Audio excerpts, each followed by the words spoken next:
Olá, muito bom dia. Muito obrigado mais uma vez pela sua companhia. Está começando mais um programa Agronegócio.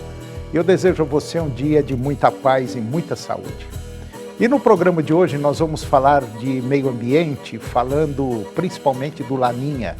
Vamos comentar da lei do desmatamento contra produtos brasileiros do agronegócio. Você vai ficar com uma conversa que eu vou ter com Josué Lopes Siqueira, gerente técnico da Ceasa, e nós vamos falar dos preços dos hortifrutis. Vamos falar também da soja, do seu comportamento nos mercados nacionais e internacionais. E eu vou conversar com Luiz Vezoso, gerente de pastagens da Harvest Agro, e nós vamos falar da AGTEC brasileira, que cria tecnologia que facilita e torna eficiente a gestão de fazendas. O programa Agronegócio já está no ar.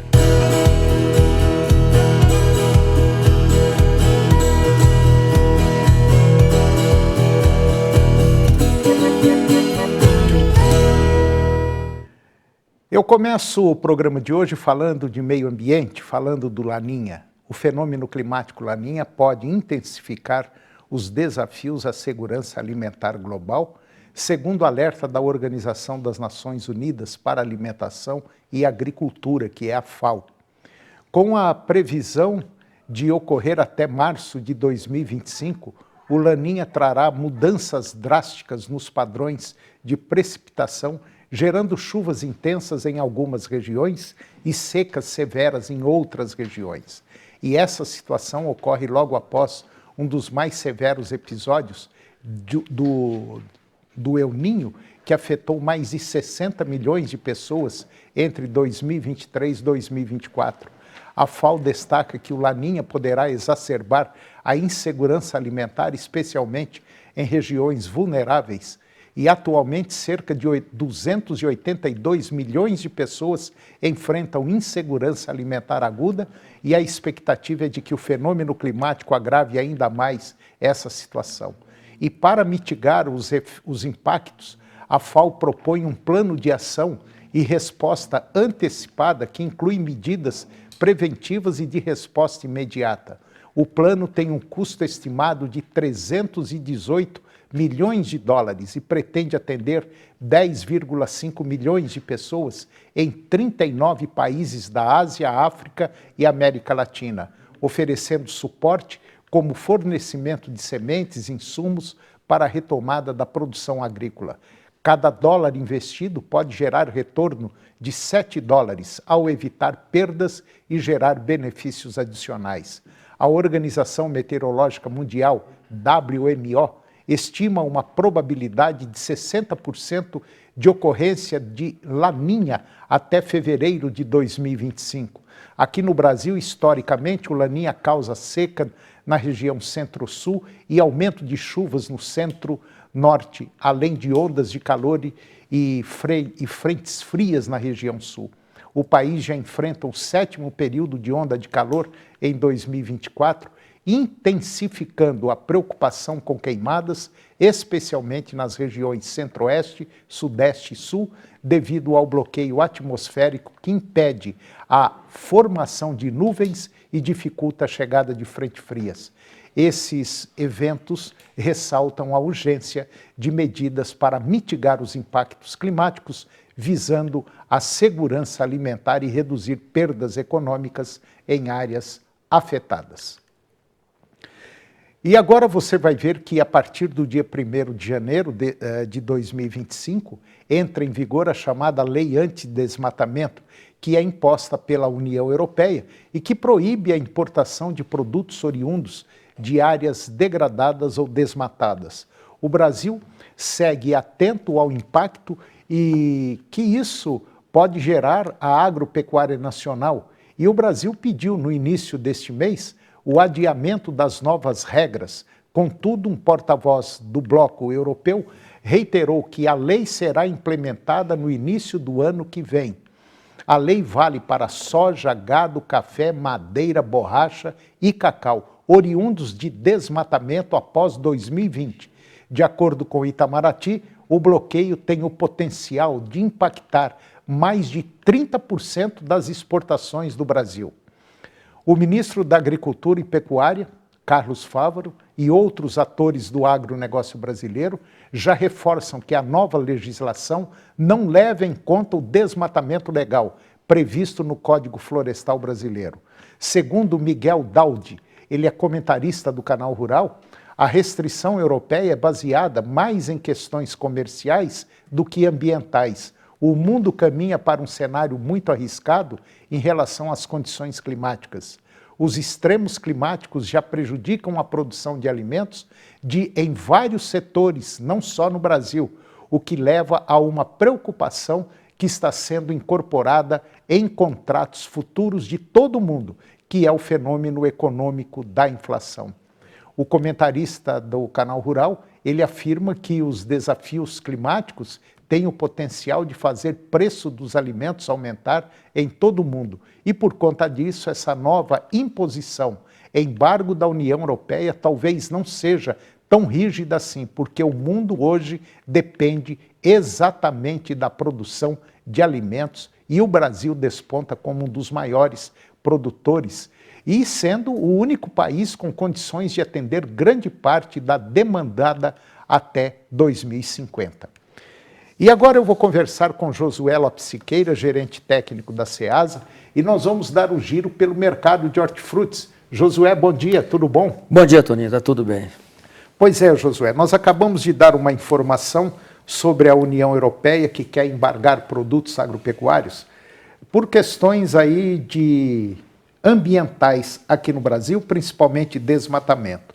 E por falar em ambiental, em meio ambiente, em condições climáticas, parece que está afetando muito o setor de produção de hortifrutis, né, Josué?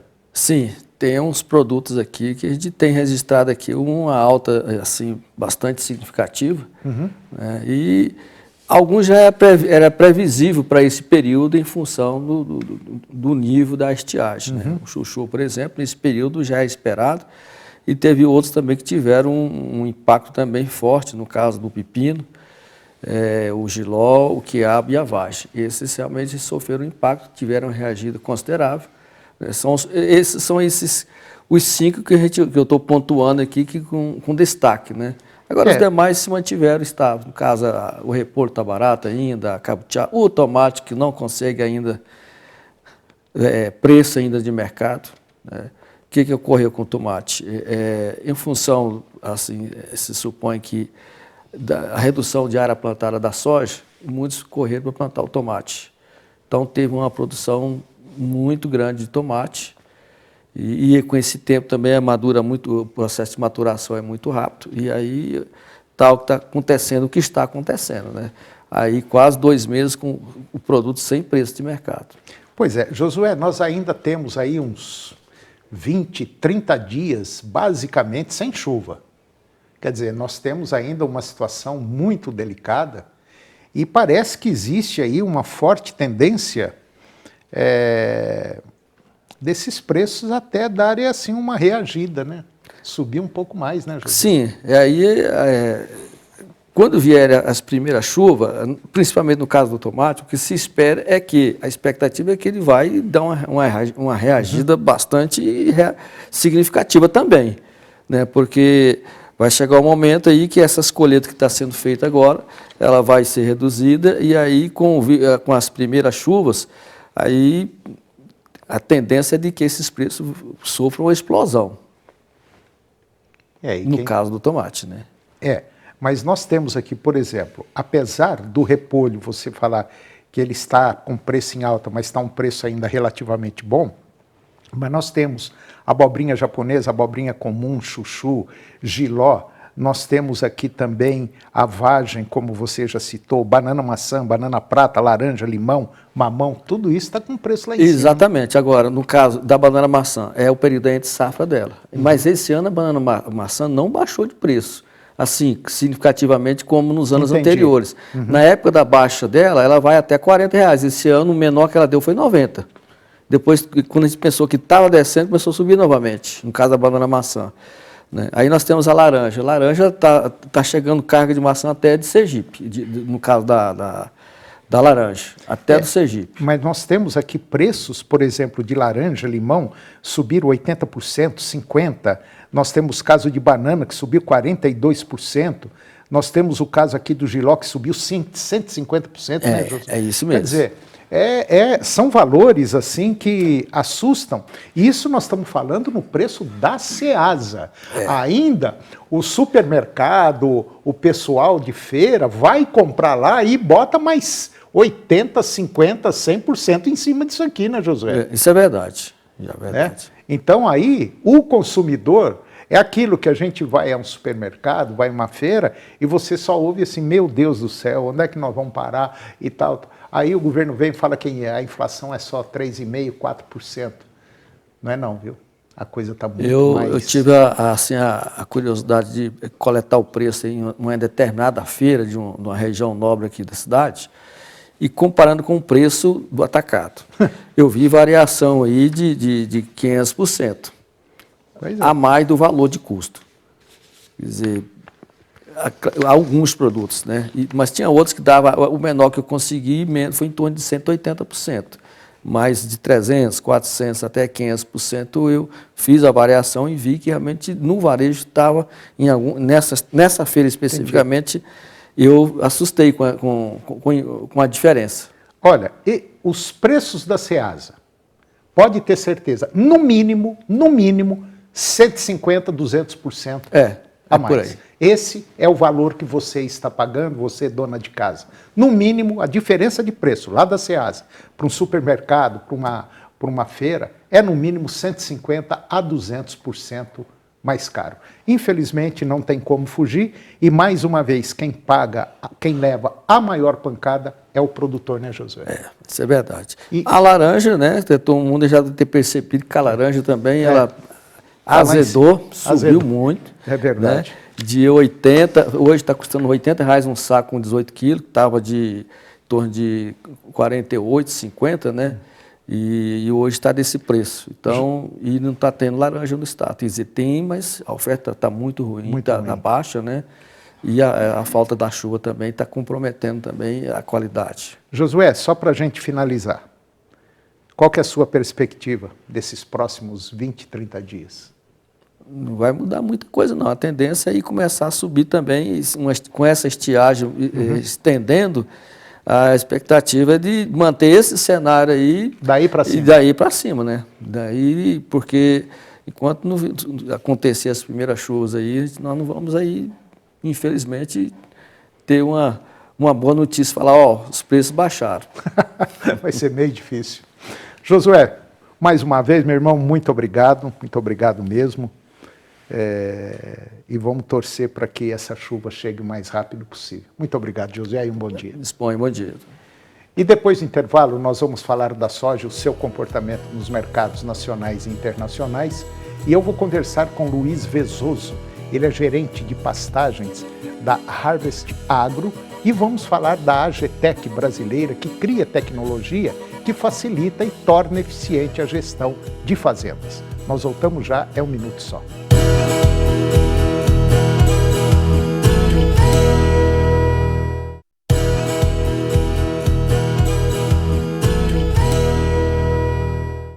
Nós estamos de volta e agora vamos falar da soja nos mercados nacionais e internacionais. O mercado brasileiro da soja apresentou dias indefinidos, com negócios pontuais e preços variando entre estáveis e também em queda, refletindo a desvalorização do dólar. A Bolsa de Chicago teve um desempenho positivo durante agora a última manhã, mas inverteu a sua tendência à tarde, dificultando novas transações. Os prêmios oferecidos não foram suficientes para compensar a queda na Bolsa de Chicago. E as preocupações com as condições climáticas secas e o atraso no plantio aqui no Brasil estão sustentando os preços, além de relatos de rendimentos inferiores aos esperados nos primeiros plantios. Outro fator que chamou a atenção dos investidores foi o novo plano de estímulo econômico do governo chinês, que pode aumentar a demanda por commodities. A China continua sendo o maior comprador de soja do mundo. No entanto, ao longo do dia, o mercado perdeu força devido ao movimento de realização de lucros e um cenário de longo prazo, vamos dizer assim, pessimista, com uma oferta mundial ampla da oleaginosa. O Departamento de Agricultura dos Estados Unidos divulgou um relatório sobre a evolução da colheita de soja. Até o último dia 22 de setembro, 13% da área já estava colhida, contra 6% na semana anterior e 10% no mesmo período do ano passado, sendo a média de 8%. De acordo com o USDA, 64% das lavouras estão em boas a excelentes condições, 25% em situação regular e 11% em situação, vamos dizer assim, ruim. E agora eu vou conversar com Luiz Vezoso. O Luiz, ele é gestor de pastagens na Harvest Agro e nós vamos falar de uma AgTech brasileira que cria tecnologia que facilita e torna eficiente a gestão de fazendas. Luiz Vezoso, muito bom dia, muito obrigado pela sua presença. É um prazer tê-lo aqui no programa para falar de um tema interessante. Tudo bem, Luiz? Tudo bem, Antônio, e você? Bom dia a todos. Ué, Luiz, nós estamos aí na luta, numa seca muito grande, problemas, vamos dizer o seguinte, dentro da pecuária, né? Apesar que agora parece que o preço da roupa do boi resolveu dar uma deslanchadinha, já começa assim a dar uma falta de boi no mercado e nós estamos aí, muita gente sem pasto, né, Luiz? Com um problema muito sério. É mais ou menos por aí, né, a situação. Sim. Como de praxe, né, Antônio? Todo ano a gente vê a mesma coisa acontecendo e assim como as queimadas que acabam acontecendo também nessa época do ano, devido justamente à seca, essas coisas a gente vê ano após ano e a tecnologia está aí. Nós temos à disposição do produtor várias tecnologias para ajudá-lo a sair desse aperto de pastagem, oferta de alimentos para os animais. E a Harvest... Pois não, desculpa. Não, pode falar. A Harvest, como uma produtora de tecnologia, ela realizou um trabalho específico para as pastagens, para que realmente o produtor consiga sair do sufoco dessa época do ano, né, da falta de capim nesse ano. Coincide a época de seca, coincide o início também das chuvas, quando sai aquele broto que acaba judiando também dos animais. Enfim, é um momento muito crítico para a pecuária e é justamente aí que entra a nossa tecnologia para ajudar a acelerar essa reposição de capim para os animais. Luiz, e a gente basicamente no nosso programa aqui, tanto na TV quanto no rádio, quanto no canal do YouTube, a gente sempre vem falando que existem saídas, tem tecnologia para que o produtor não tenha prejuízo justamente nessa época, que o grande problema é como você falou, todo santo ano é a mesma missa, né? É do mesmo jeitinho, exatamente, não muda. Exatamente. E o prejuízo é muito grande. E vocês, eu sei que vocês aí da Harvest têm essa ferramenta que ajuda o produtor, mas de maneira geral, parece que o produtor, de maneira geral, uma boa parte, parece que gosta de sofrer, né? Pois é uma característica interessante que cabe até psicólogo. É verdade. Mas a gente vê aí de norte a sul, leste a oeste, alguns produtores que têm um entendimento diferenciado em termos de tecnologia, com adesão a essa tecnologia. Lá fora, isso é muito comum. Aqui no Brasil, a gente vê aí sol, né, luz, pastagens muito boas. O Brasil tem todas essas vantagens naturais, solos férteis e tudo mais, mas isso acaba até atrapalhando um pouco a vida do produtor nesse sentido específico, porque ele acaba se acomodando e deixa de usar essas ferramentas que são bastante interessantes para que nessas épocas que aperta o pasto, ele possa usar isso estrategicamente. Ele não necessariamente precisa usar isso o ano todo, mas existem os pontos, né, específicos de uso dessa tecnologia, que é isso que a gente vem trabalhando para divulgação e também todos esses benefícios que essa tecnologia pode trazer para ele. E vocês hoje têm o que para oferecer para o produtor, Luiz? Hoje, o que a Harvest Agro tem? nós desenvolvemos um protocolo pecuário, chama-se Programa Pasto Forte, que é composto por alguns produtos de nossa linha, que nós voltamos esses produtos especificamente para as forrageiras, para o capim, para a grama, para diversos tipos diferentes, né, de forrageiras para pasto. Esse protocolo é composto por 2 aplicações, são produtos, são 5 produtos na verdade. Esses 5 produtos são utilizados em dois momentos diferentes, que ao todo, em 40 dias, os animais podem voltar a pastorear naquela mesma área, né? Então, você pega o pasto baixo, quando ele começa o início de rebrota, entra com a primeira aplicação, 20 dias, 30 dias após a segunda, e aí 40 dias você já tem o pasto disponível para o gado novamente. Com isso você tem, além de um ganho de massa, também ganhos nutricionais, né? Nós temos vários trabalhos em função disso, de análise bromatológica do capim, onde a gente viu vários nutrientes, macro e micro, tendo um aumento expressivo, e também você vê a questão da longevidade do pasto, justamente devido ao efeito que esse produto tem pós primeiro corte, ou seja, um desses produtos é um enraizador. Você imagina um pasto que está lá há muitos anos, a raiz dele já não tem um desenvolvimento tão forte. Com esse produto, ela solta novas radicelas e acaba tendo uma sobrevida, né? Isso ajuda a prolongar a vida útil do pasto. O custo dele é bastante interessante, vários cálculos que a gente já fez em várias situações reais em propriedades, foi muito bem recebido. Os resultados, tudo baseado em casos reais, tá, Antônio? Uhum. Não é em centros de pesquisa, isso aí foi lá atrás, quando a gente estava desenvolvendo o trabalho. Uhum. Agora, tudo que a gente faz, os cálculos de viabilidade, são em casos reais. Tivemos situação também no Amazonas, que um cliente nosso utilizou para fazer feno, ou seja, ele aplicou no pasto, depois ele enfenou esse capim, foi excelente o resultado. Então você tem várias possibilidades de uso, é versátil, é fácil de aplicar, é rápido, o manejo é muito simples, e você consegue então ter esses benefícios, que é dinheiro no bolso, né? O ROI, que é o retorno, né, do investimento que você faz, para cada R$1 que você investe nesse protocolo, te volta R$7. Nossa! Né? Então, você tem um resultado excepcional. Tá? Então, em termos de ganho de massa e de nutrição. Eu poderia dizer, então, que a Harvest Agro ela tem esse protocolo chamado de pasto forte, é como se fosse uma injeção na veia do capim. Exatamente, exatamente. É bem isso mesmo, injeção na veia. E você usa quando você vê que aquela condição difícil, como é agora, ou na saída do verão, entrada de inverno, quando você quer se preparar para entrar no inverno com massa.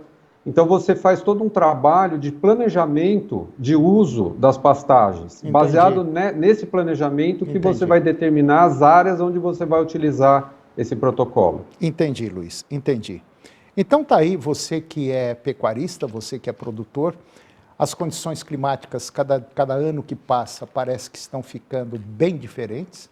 E eu acredito o seguinte, que você tem que fazer, queira ou não, planejamento. A gente já vem falando isso há muito tempo e é a única saída que tem. Animal não vive sem o capim. E está aí a Harvest Agro, ela tem uma tecnologia, ela tem um protocolo que pode auxiliar você. E você que está nos acompanhando, se quiser saber mais, bater um papo com o Luiz ou com um técnico especializado da Harvest, entra no site www.harvest.agr.br www.harvest.agr.br e bata um papo sobre esse protocolo Pasto Forte. Luiz Vezoso, gestor de pastagem da Harvest Agro, muito obrigado pela sua presença. Eu gostaria de trazê-lo mais vezes aqui para a gente trocar novas ideias, passar informações, que isso é muito importante. Eu sei, hoje a gente tem uma gama muito grande de ferramentas para auxiliar o produtor. Luiz, muito obrigado e um bom dia. Muito obrigado, Antônio, um prazer Até logo. Obrigado. E o programa de hoje chegou ao fim. E eu termino o nosso programa com a seguinte frase: a felicidade não entra em portas trancadas. Muito obrigado pela sua companhia, que Deus nos abençoe e até o próximo programa.